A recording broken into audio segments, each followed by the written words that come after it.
Hello, it's Peter from Zzipp Media here again. I've got a new local author interview, and today I've got Jade to tell us about her books about horses and the help they can give to people. Okay, over to you, Jade. Hello, Peter. Thank you very much for having me on your channel. My name is Jade Leahy, and I've just recently published my second inclusive children's book.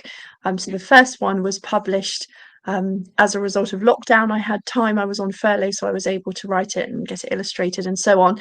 And the stories are for primary school age children, and they're based on me and my horses.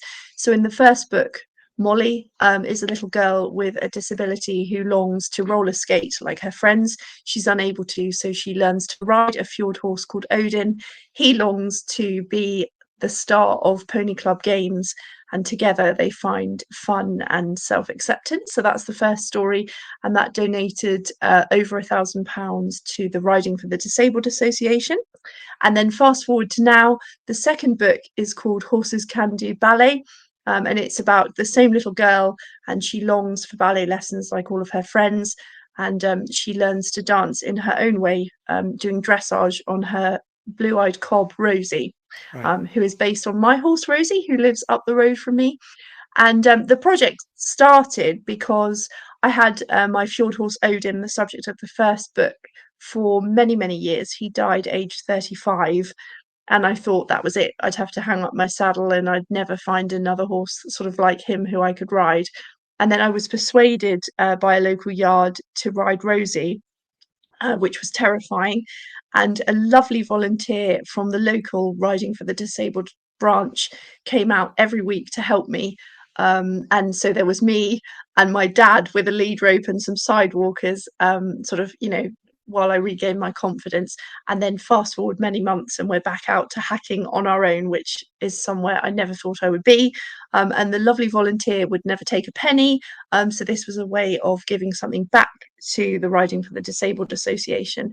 But ultimately, the books are born out of I really love animals, and they're born out Right. of the love I have for my animals. The fact that they're inclusive is a sort of secondary, really, but I think it's great for children to see themselves, or for children without challenges to see inclusive characters. So I'm hoping the first book sold across the world, really, Japan, New Zealand, Australia, and Rosie's book has done the same. I've just sold some copies in Japan and America today. And I Right. would like to take the book into all the books into schools, and to run author sessions, and offer some activities around creative writing, inclusion, that sort of thing. Yeah. That's my plan for this year, and I hope to get some visits lined up. And while I remember, just to mention it, the books, or the second book, actually has some activities for children to try at home. One is a little chemistry experiment that was approved by a scientist, and the other is baking. Right. So I hope that children will enjoy those, and hopefully we can share their efforts on social media. I will be, much like Blue Peter, carrying out those experiments soon on social media to show you how they're done. Right. So that So, will be something to look for. so you think the horse helped you, and you helped the horse? Kind of Oh, absolutely. I mean, the horse has symbiotic, a beautiful really. nature. Yeah, Right. much like Odin. And I mean, they help me in terms of your balance, pain management. I mean, it's good for you, isn't it, to move in general? And I, Yeah. I find them just a wonderful, a wonderful creature. They're very soulful, and very healing, I think. So I think everyone's got a lot to gain from horses. And I think, they do, studies have shown they can pick up on human heartbeats, and they can sense human emotions, and read faces and things. So I think there is a bond between human and animals, which I hope my little children's stories illustrate well. They do. So whereabouts are you based? So I live in West Dorset, near West Dorset. Dorchester, Right. Okay. and I've been here for many years now. I left university and said I'd come back temporarily. And when I was young, I said I'm off to London, and then I went to look at a horse, bought it, and I've never left since, Right. basically. So horses are the reason I'm here. And then I also have two little dogs, and I've written another inclusive tale about about them as well, which will likely donate to a dog charity in the future. It's being illustrated currently. So And then I'm hoping to, who sorry? does it? I'm just who does the illustrations? Oh, a lovely lady called Julie Hollinshead, and she Right. is an animal portraiture artist, and she drew a portrait of Odin for me several years ago. Hmm. And in lockdown, I rang her to see if she would illustrate the books because I can't draw for toffee. And she said, "Oh, I don't know if it's me. I don't normally do that sort of thing." But she's now so into it that she invested in I can't remember what you call them, but one of the artists' sort of iPads, Right. to produce the drawings digitally for the second book. The first one has pencil drawings, and now they're produced on a tablet.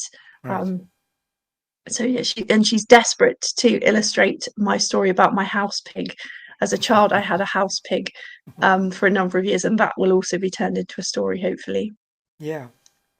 I think animals. I grew up in the Pennines, Right. and we lived on farms, and we had a lot of animals, uh, dogs, sheep, cows. So I know what you're talking about with I grew up in horses. a small holding. Yeah. Um, the farm above us, it was quite sad, really. They wouldn't do it today, but the farm above us was a very small farmer family, and they had a blind guard dog chained up Oh in a gosh. shed. I Oh, still remember the sound of the chains. oh goodness. And they had a horse that they kept in the field that they didn't take care of at all. Today, everything would be closed down for RSPCA and all that kind of Mm, stuff. mm. But then, it was very sad. I used to go to the horse Yeah, and yeah. call it, and it would come over, and I'd, Because they do love feed it. human interaction, and they Yeah, do. And I don't think it's just for food either. They just generally do, for the most part, like people. yeah, Um, yeah. But I love animals too. Um, so how long does it take you to write one of your books? Oh goodness, I don't know. I mean, the first one, obviously, I'd started it many years before, and I thought, well, that's a ridiculous idea.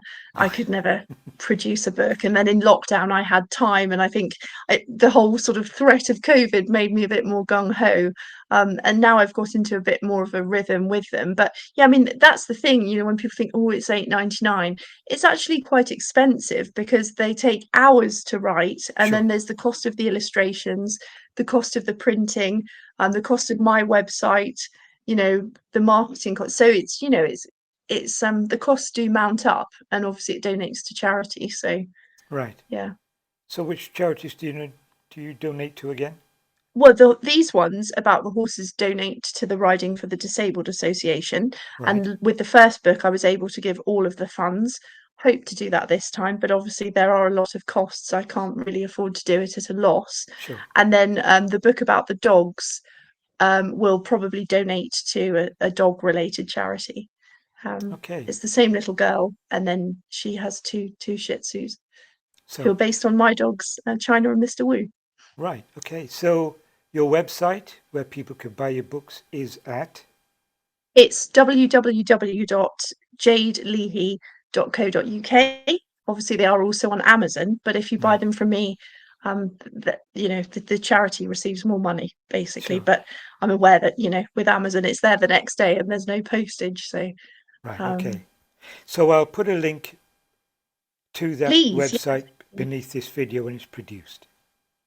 yeah, that'd be lovely. Thank you very much. All right. Well, thank you very much for the interview, and